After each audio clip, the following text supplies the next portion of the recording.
The medical staff of Zenith Station's trauma center had seen many things in their careers, but they had never seen a corpse sit up and ask for breakfast. 3 days earlier, the mining freighter Distant Hope had limped into dock with catastrophic hull damage. The crew of mixed species had been caught in an asteroid collision that tore through their vessel like paper. Most survived. One did not, or so they thought. Jake Morrison, the ship's human engineer, had been found floating in the depressurized cargo bay. No pulse, no brain activity. Core temperature at near freezing. The Thalaxian medical team declared him dead within minutes of retrieval and placed his body in the station morgue, as per galactic health protocol. The death certificate was filed. His crew had already held a memorial service. His family on Earth had been notified. Then, on the third day, morgue attendant Zik Seth heard tapping from inside Storage Unit 17. The screaming that followed brought half the security team running. By the time they arrived, Jake Morrison was sitting upright on the examination slab, wrapped in a medical sheet, looking confused and extremely hungry. "Where am I?" he croaked, his voice hoarse. "And why am I freezing?" Dr. Kellenix, the station's chief physician, was summoned immediately.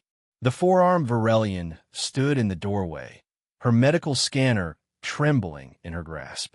Every reading she took contradicted the last. "This is impossible," she muttered, running another scan. "Your cellular structure shows massive trauma consistent with vacuum exposure and hypothermia. Your tissues were necrotic. You had no heartbeat for 73 hours. You were clinically, legally, and biologically dead." Jake rubbed his arms, trying to warm up.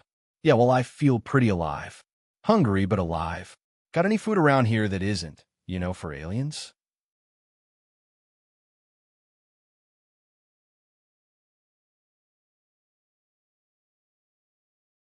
The medical bay erupted into chaos.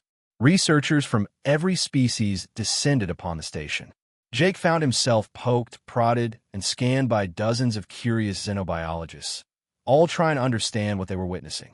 The Thalaxian head researcher, Dr. Vun, finally presented his findings to the assembled scientific committee, with Jake sitting awkwardly in the corner, eating his fourth meal. "Humans," Dr. Vun began, "possess what we're now calling catastrophic resilience protocols. Their biology doesn't simply shut down when faced with lethal conditions. It hibernates." He displayed Jake's cellular scans. When exposed to vacuum and extreme cold, his body entered a state we've never documented before. His metabolism slowed to virtually nothing. His cells began producing cryoprotective proteins. His brain essentially rerouted all non-essential functions to preserve core tissues. He didn't die, he waited. A Corthan scientist raised an appendage. But the recovery? How'd he simply wake up?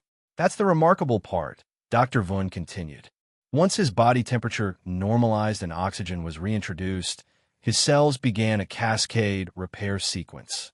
Damaged tissues were systematically rebuilt. Neural pathways reconnected. It's as if humans carry an automatic resurrection protocol. Jake spoke up from his corner. "My grandpa used to tell stories about people falling through ice back on Earth. Said he once pulled a kid out of a frozen lake who'd been under for almost an hour. Kid was fine after they warmed him up. We just figure it was luck." Dr. Kellenix shook her head in amazement. "It wasn't luck. It was biology. Most species in the galaxy evolved on stable, moderate worlds. Humans evolved on a death world with extreme temperature variations, atmospheric inconsistencies, and constant environmental threats. Your bodies learned to survive the unsurvivable."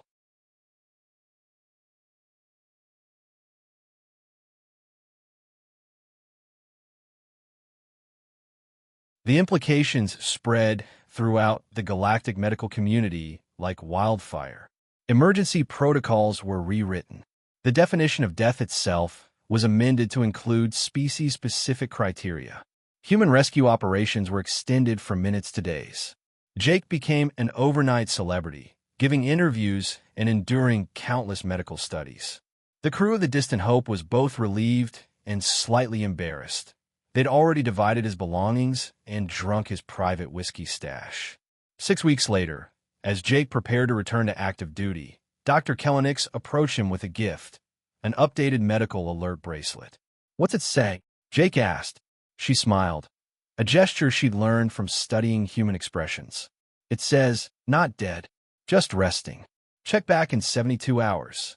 Jake laughed and clasped it around his wrist. As he walked toward the docking bay, he overheard two Thalaxia nurses whispering. Did you hear? They're adding humans to deep space rescue teams now.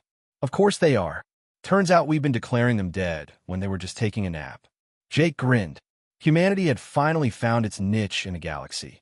They were the species too stubborn to stay dead.